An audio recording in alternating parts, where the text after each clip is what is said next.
over USB, right? Yes. Okay. Sound check. Check. Am I, is it moving? All right, what I'd like to do this morning, of course, is honor the ladies in our church.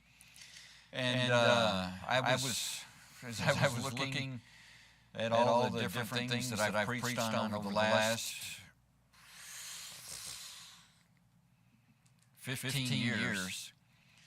On Mother's Day, I found that I'm in a cycle. I'll preach this on this because, and then I'll preach this on this, and then I'll preach this on this, and then I'll preach this on this, and then I'll go back and I'll preach this on this. So I did something different.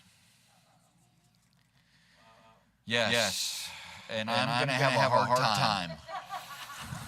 Because change.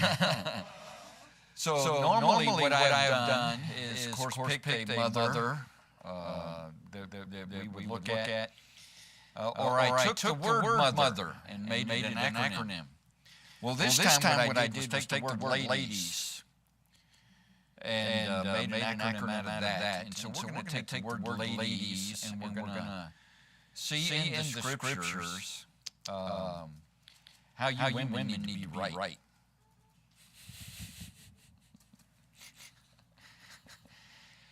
Am I saying blah, blah, blah, blah, blah, blah? Now, remember this from last week? No. Not even. But some characteristics that were found of some ladies that were in the scriptures, and then of course, some characteristics for ladies today. And this is not necessarily for just mothers, but it is for every single lady that is here. All the way from Tally's age and up.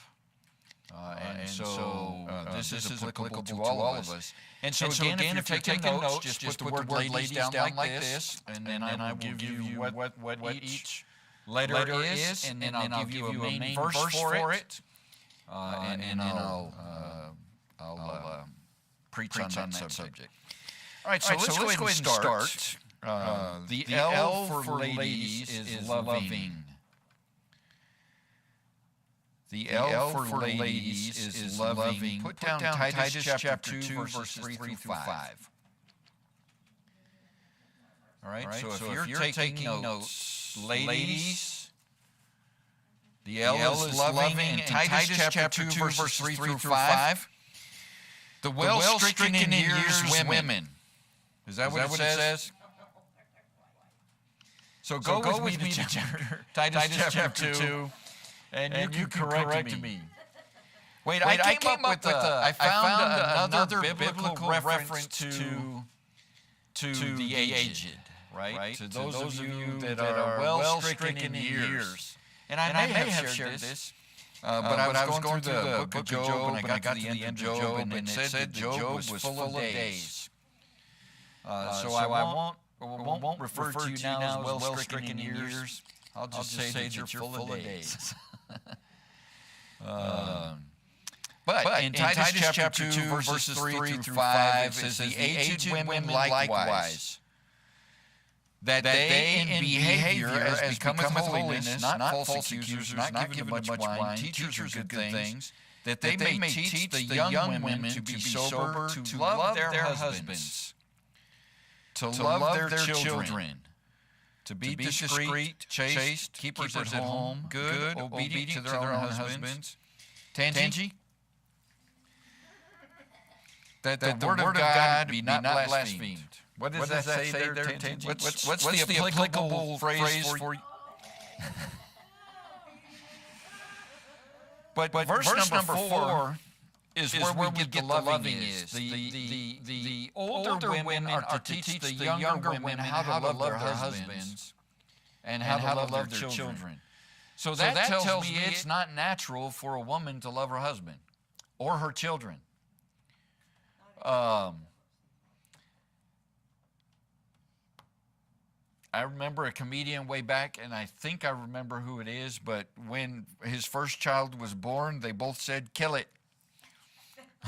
Of course, he's a comedian, so he was being funny.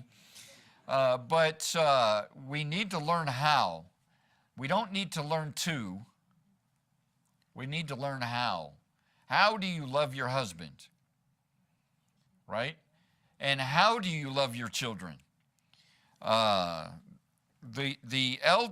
older women, the full of days ladies, need to teach the younger ones that don't quite have as many days as you have how to love their husbands. It's not the emotional warm fuzzy that they need help with, because they get that when they're dating. They get that especially the first year, not even the full year, but the warm fuzzies of loving the husband. But how to properly love your husband. And we're actually going to be starting Ephesians chapter 5 here in our morning services, and that gives us our roles and responsibilities and really how to love the wife to the husband and then the husband to the wife.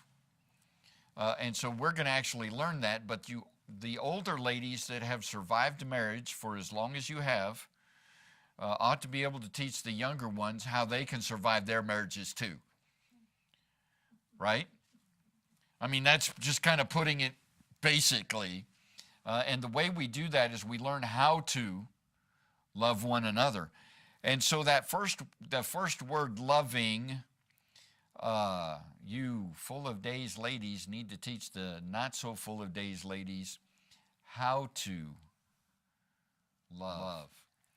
Right? And of course you need to be doing that with your own husband. You need to know how to do that. And hopefully there was another aged lady that taught you how to.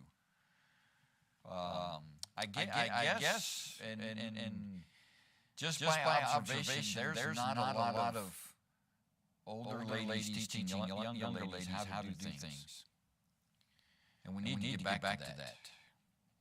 Especially in the church setting.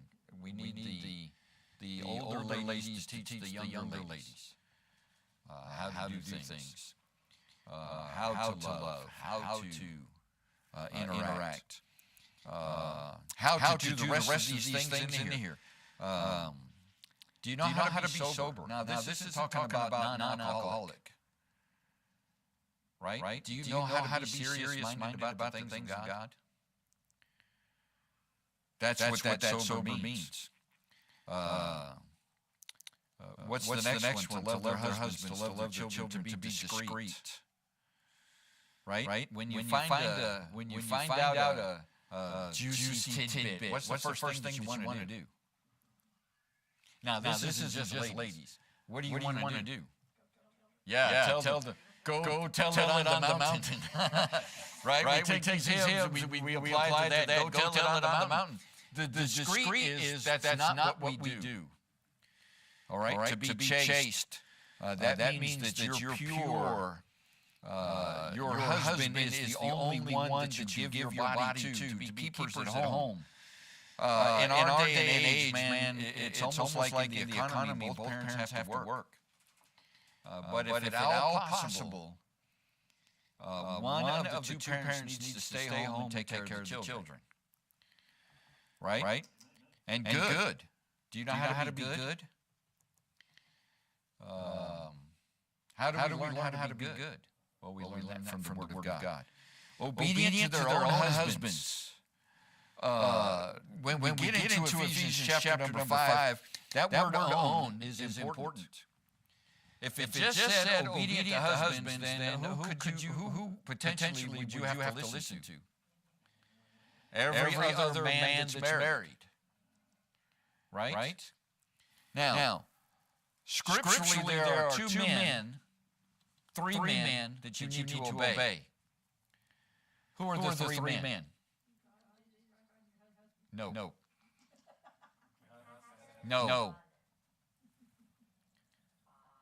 Your father, your husband, and your pastor. Obey them that have the rule over you. So there's three people you have to obey. Obey.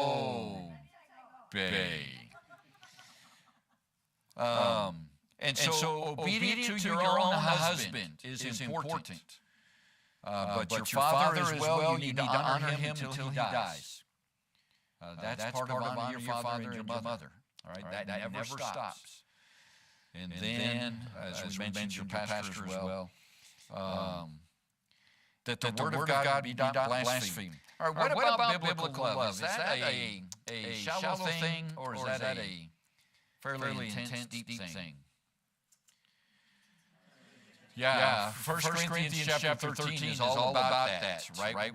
It defines biblical love to us. And so all the characteristics we find in that, so it's not just a one little fuzzy thing. It's not, I feel like it today, but I'm not going to tomorrow, kind of thing. This biblical love is sacrificial, enduring, so it's long-suffering, it serves. You get that from Proverbs 31, it forgives, and it is steadfast. It continues. Right? This one last little phrase, and then we'll go on to the next one. I wrote this phrase out. Biblical love is not proven by words during easy days, but by faithfulness during hard days. Right? That's when biblical love comes out. That's when you're squeezed, what's inside comes out. Right? We've mentioned that before. If you squeeze an orange, what do you expect? Orange juice. You squeeze a lemon, what do you expect? Lemon juice. You squeeze a Christian, what do you expect? Christian juice. Exactly. Right? Christ juice. Sometimes, though, when we squeeze a Christian, we get devil juice. Right? And so we want to make sure that when the hard days come and we're squeezed, that Christ comes out. So that's the L, loving. All right, let's look at A, available.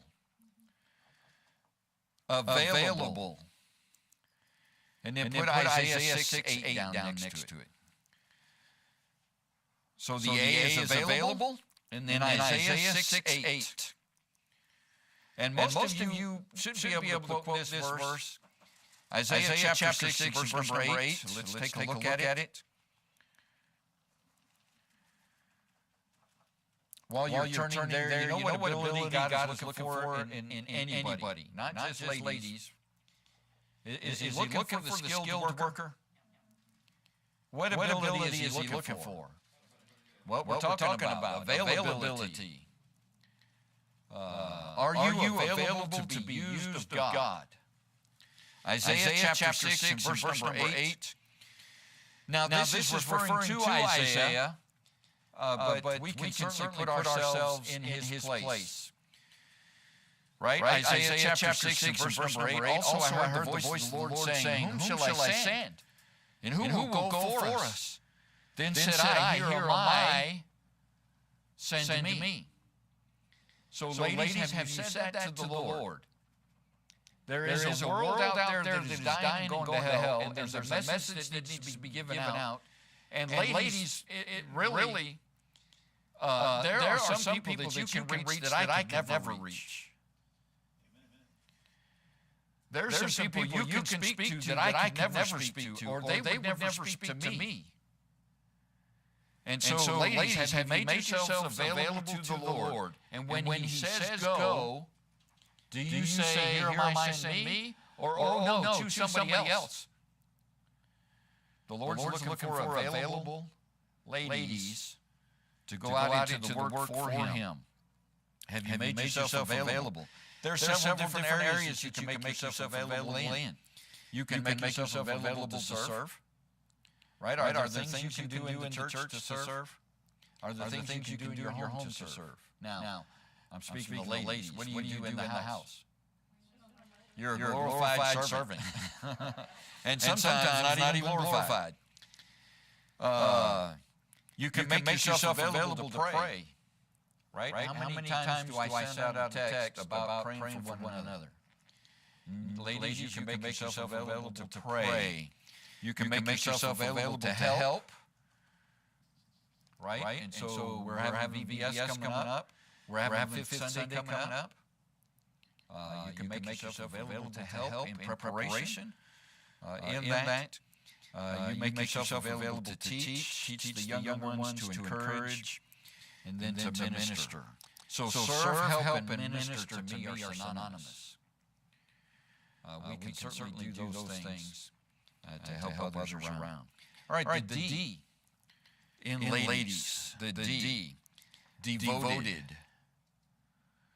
Devoted. So we've seen loving, available, devoted. Put down Acts chapter 2, verses 41 to 42. Acts chapter 2, 41 and 42.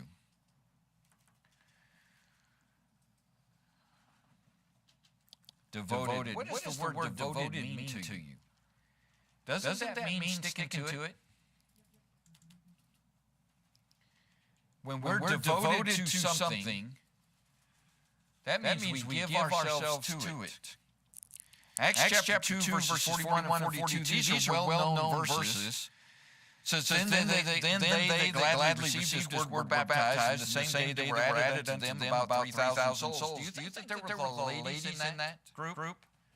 In the 3,000 souls, do you think maybe some ladies got saved too? I'm confident.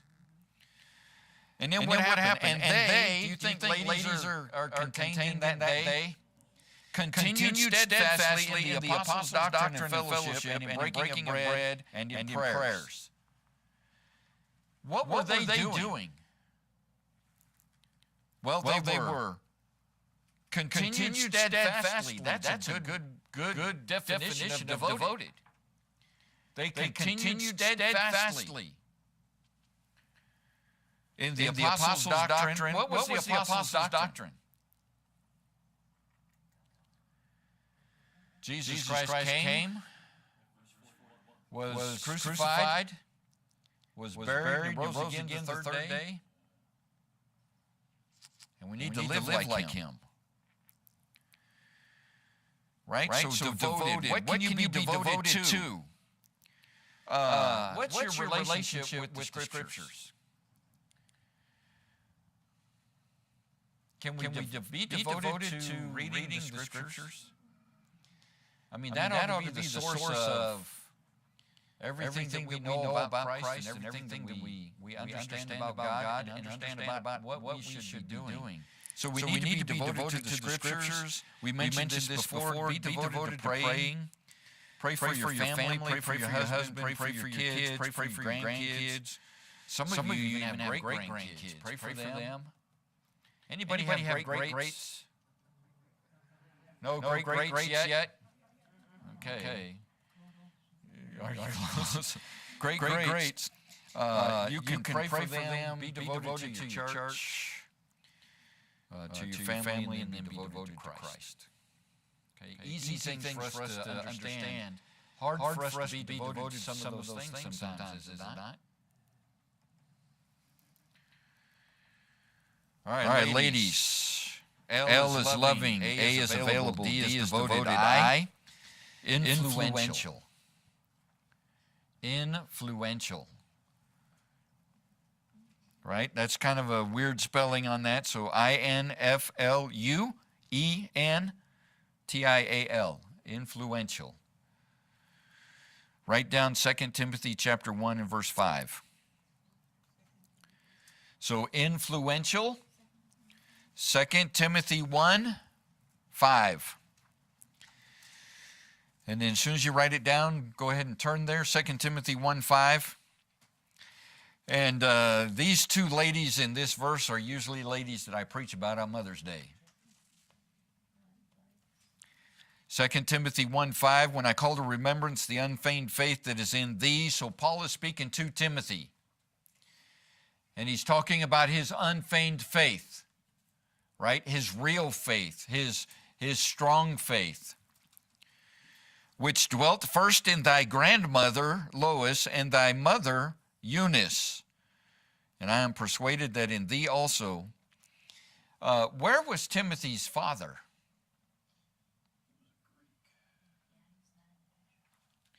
We don't hear about him because evidently he's not a godly influence. But who is the godly influence in Timothy's life, according to Paul? His grandmother and his mother, right? And we actually get their names, Lois and Eunice. So be influential in your sphere of influence. And so again, with your family, with your work, with your bridge club, that used to be a thing. That used to be a thing. I don't know what the thing is now. Your pickleball club.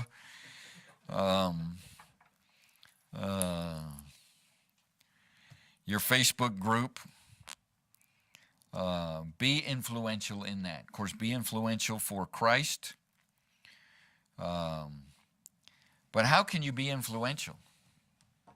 How?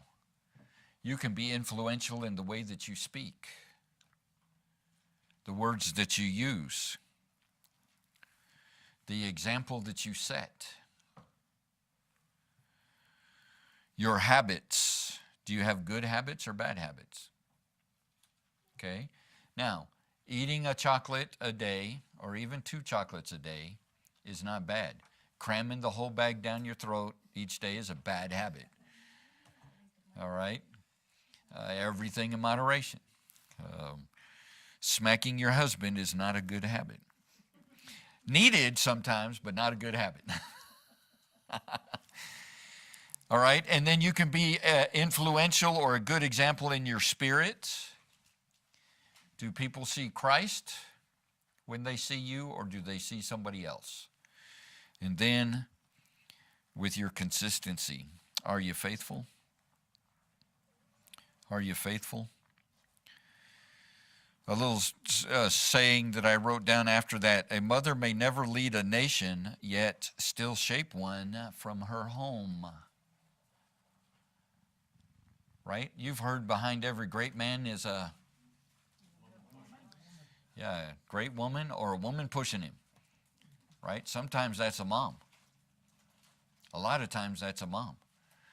We've mentioned this before. One of our missionaries, David Gates, his mom prayed for him, and he finally got saved, and now he's on the mission field, and now he's reaching Muslims. Total 180 because of the faithful prayers of his mom. She was consistent in her prayers. How many years? It was 15 years she faithfully prayed for David, and he gave us. The Lord finally won out. And Diane Gates. No, Diane. That's his sister. What's her name? No, his mom. Chris. That's right. And she's Samoan. You don't want to mess with this woman. She was Samoan, and boy, she would whip a bunch of guys in shape. And then of course she would pray. But she was definitely influential in David's life. All right, let's look at the E then. Ladies, so loving, available, devoted, influential. The E, enduring. You need to suffer long. Right? How many years has my wife and I been married? Anybody remember? 2. Yes. Right? That's called enduring. That's endurance. All right. How many years have you guys been married? 17? Yes. Okay. 34. You guys? 45? You guys? Almost 45. You guys? 21? How many years have you been married? Whatever Lauren says.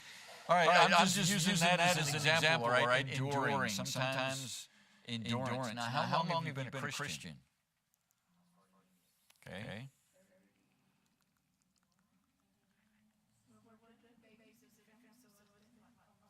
Yeah, I'm 52. Spirit years, I'm 52. how many people do you know that started and stopped? There's a lot. Right? So we need to be enduring. Let's write down Galatians 6:9 next to that.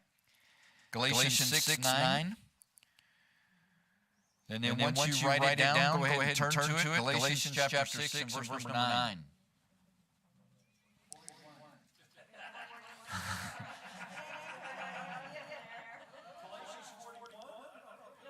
He's back there on his phone, so he's using the calculator or something. All right, Galatians chapter 6, verse number 9. Enduring. Galatians chapter 6 and verse number 9. And let us not be weary in well-doing, for in due season we shall reap if we faint not. Right? Continue on. Endure. Sometimes the Christian life is endurance. I have to put up with some things. How many feel like being a Christian every day of your life? Me either. Right? There are some days where I'm like, I'm not feeling it today. Right?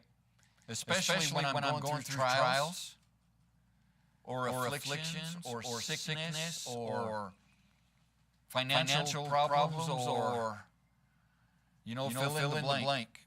Sometimes I don't feel like it, but what do we need to do? We need to keep on keeping on. We need to endure. Right? Endure, ladies, endure trials, burdens, heartbreaks. Have you had children break your hearts? Have you had grandchildren break your hearts? Right? Long seasons of prayer. We mentioned David Gates' mom. She prayed for years for her son. You need to endure that. And then being unnoticed.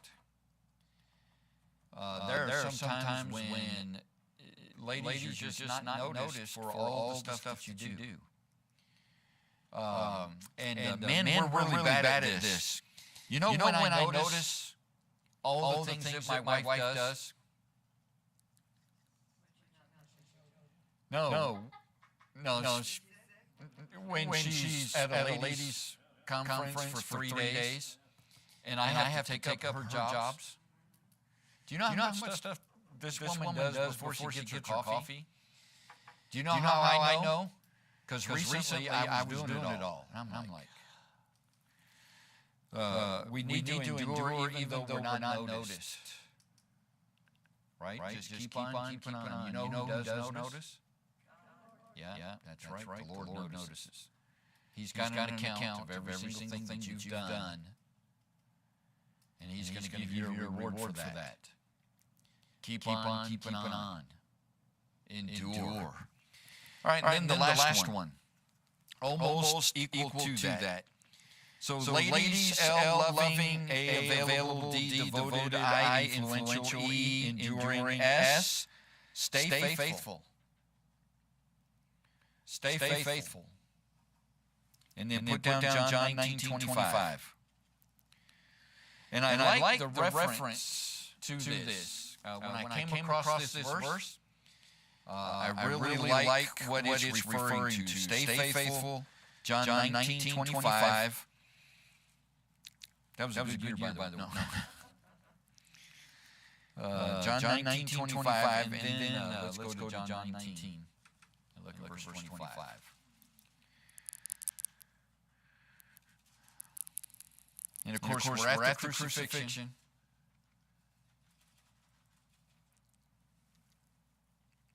Where's Peter? Where's Peter? Right? Let's look at the verse. Now there stood by the cross of Jesus his mother, his mother's sister, Mary the wife of Cleophas, and Mary Magdalene. Who's around his cross? All right, women. And we're going to see John is there. In the next verse, next couple of verses, you see John the Beloved is there. because Jesus speaks to Mary and says, Mary, woman, right? Behold thy son. And he looks at John, behold thy mother. So he's basically giving the care of his earthly mother over to the disciple John. So at least John is there. But who's not there? Yeah. The Roman soldiers there. If you go back to Psalm 22, you'll see that the devil is there. The demons are there. You'll see the priests are there. But what's named, who are named are these ladies, and then John is named. And so would you say these ladies were faithful to Christ no matter what was happening to him? Right? So ladies, there's a good example for us. Stay faithful no matter what is happening. Right? You have John 19 down.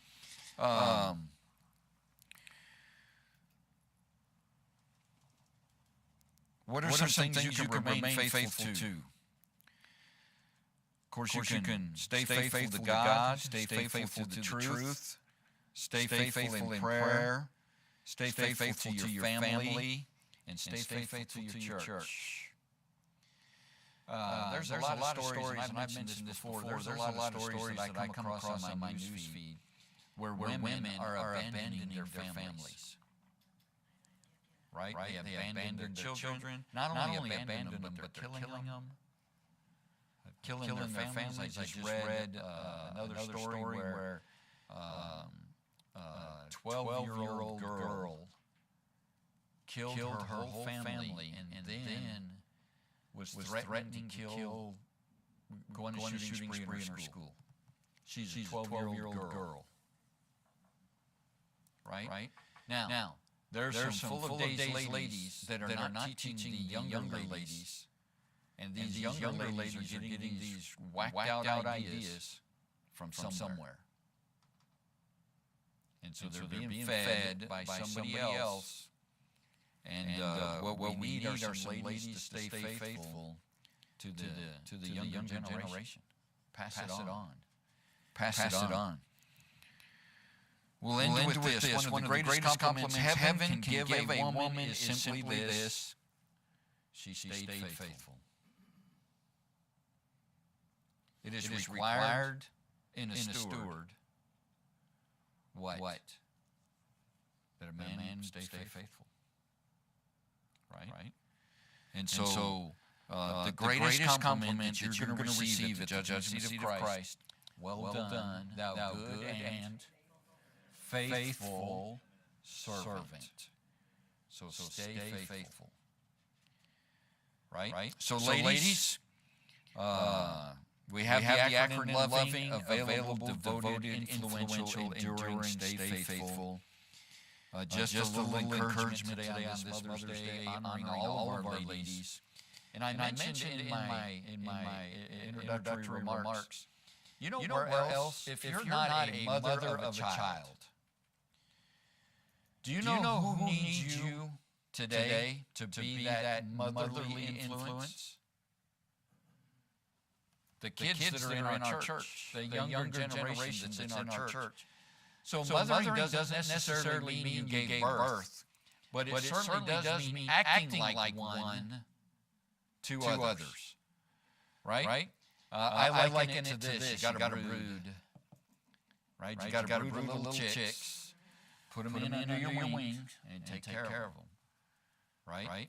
And so like I said, not necessarily do you need to be one that gave birth to be a mother. You've got a church full of younger ladies and young girls that need that influence in their life.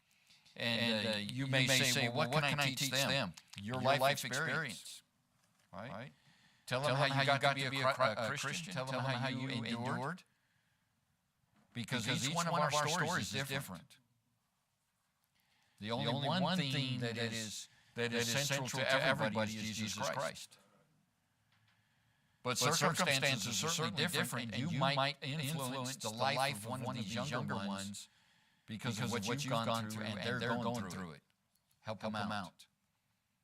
Right? Help them out. So again, on this Mother's Day, it may not necessarily be childbirth mothers, but you can certainly be motherly to the next generation and help them. And so, ladies, we need you. And you're an important part of our church, and you're important to Christ. So stay faithful. Take each one of these attributes and exercise them and use them in your hearts and in your lives. Let's stand to our feet with our heads bowed. And I just want to encourage ladies